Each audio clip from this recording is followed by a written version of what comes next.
अस्सलाम वालेकुम। तो आज हम बनाने जा रहे हैं हॉट एंड सॉस सूप, जिसमें सबसे पहले हमें चाहिए 1 कप कटा हुआ बंद गोभी का, उसके साथ 1 कप गाजरों का, 1 कप कॉर्नफ्लोर और 8 कप जो से हमें चाहिए यखनी के चिकन की, 1 चाय का चम्मच चाइनीज़ नमक, काली मिर्च और उसी के साथ आम सॉल्ट जो से यूज़ होता है। उसके बाद हमें चाहिए आधा कप विनेगर का, 3 अंडे और आधा किलो जो सा चेरी चिकन चाहिए। अब एक पतीली में जो सा यखनी डालें, उसे तेज़ आंच पे रखते हैं और उसमें जो सा है हमारा जो चिकन है वो ऐड करते हैं। चिकन ऐड करने के बाद अब हम वेजिटेबल ऐड करेंगे, जिसमें सबसे पहले हम बंद गोभी ऐड करेंगे। बंद गोभी ऐड करने के बाद हम ऐड करेंगे गाजरों के अलावा भी आप जो से कोई भी सब्ज़ी इस्तेमाल कर सकते हैं। फिर हम अपने स्पाइसेस ऐड करेंगे, जिसमें सबसे पहले आता है चाइनीज़ नमक। उसके बाद हम ऐड करेंगे काली मिर्च और फिर जो उनसे सिंपल सॉल्ट यूज़ करेंगे। उसके बाद हम जो उनसे अच्छी तरह हिला देंगे ताकि हमारे जो उनसे स्पाइसेस हैं वो अच्छी तरह मिक्स हो जाएं। जब अच्छी तरह आप मिक्स कर लेंगे तो इसको जो सा 15 मिनट के लिए बंद कर दें ताकि सब्ज़ियाँ जो सी हमारी अच्छी तरह गल जाएँ। जब तक सब्ज़ियाँ नहीं गल जाती तब तक हम सॉस बनाएंगे, जिसमें हमें चाहिए 6 चम्मच पानी के, 1 चम्मच चाहिए हमें लाल मिर्च का और 2 जो से हरी मिर्च चाहिए हमें, और 6 चम्मच हमें जो से सिरके के चाहिए। अब एक सॉस बनाने के लिए हमें पानी डालना है और उसमें जो है ना मिर्चें डाल देनी है और उसको हिला के ना मीडियम आंच पे रख देना है और तब तक पकाना है जब तक जो है पानी सूख के थिक ना हो जाए पेस्ट की तरह, जैसे अभी आप देख रहे हैं।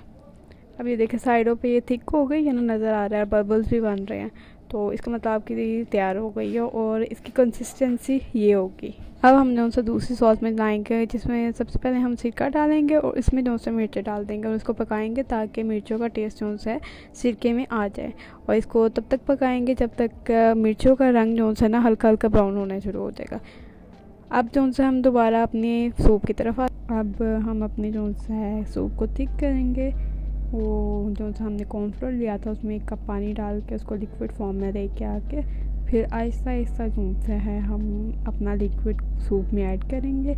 और एक बात याद रखिएगा कि आप मुसलसल हिलाते रहें, क्योंकि अगर आप हिलाएंगे नहीं तो इसमें ना गुठलियाँ जो से ना बन जाएंगी कॉर्नफ्लोर की। और आप कॉर्नफ्लोर उतना ही डालिएगा जितना आपने गाढ़ापन रखना है।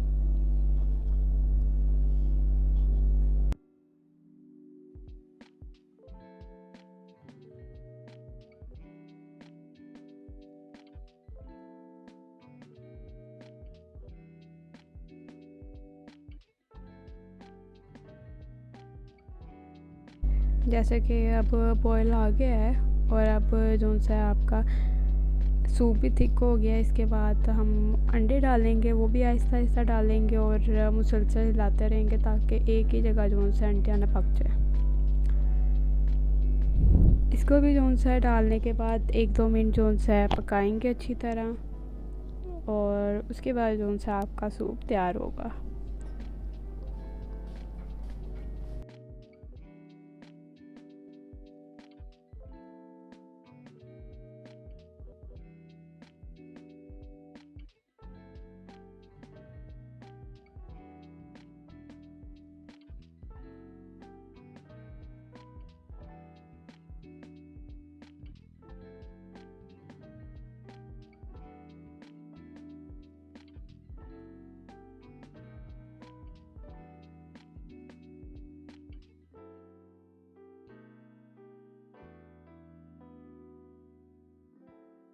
अगर आपको हमारी रेसिपी अच्छी लगी है तो do like, subscribe and comment in our